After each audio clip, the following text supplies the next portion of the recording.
రాష్ట్రాన్ని పునర్నిర్మాణం చేస్తామని ఎన్నికల సమయంలోనే హామీ ఇచ్చామని ఆ దిశగానే ముందుకు వెళ్తున్నామని అన్నారు సీఎం చంద్రబాబు.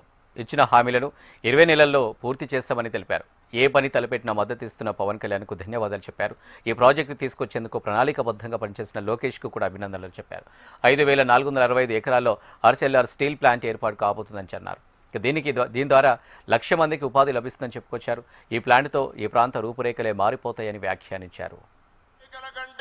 ఒక మాట మీ అందరికీ చెప్పాం, రాష్ట్రాన్ని పునర్నిర్మాణం చేస్తామని చెప్పామా లేదా అని మిమ్మల్ని అడుగుతున్నాను.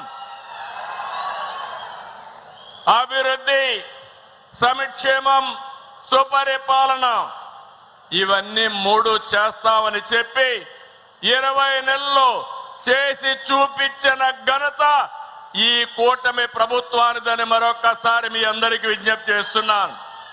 నేను ఏ పని తలపెట్టినా అన్కండిషనల్ సపోర్ట్ ఇచ్చినటువంటి మిత్రుడు పవన్ కళ్యాణ్ని మరొకసారి అభినందిస్తున్నా. ఇంకో పక్క యువ నాయకుడు లోకేష్ గారు కూడా ఈ ప్రాజెక్ట్ రావడానికి ఒక ప్రణాళికాబద్ధంగా పనిచేశారు.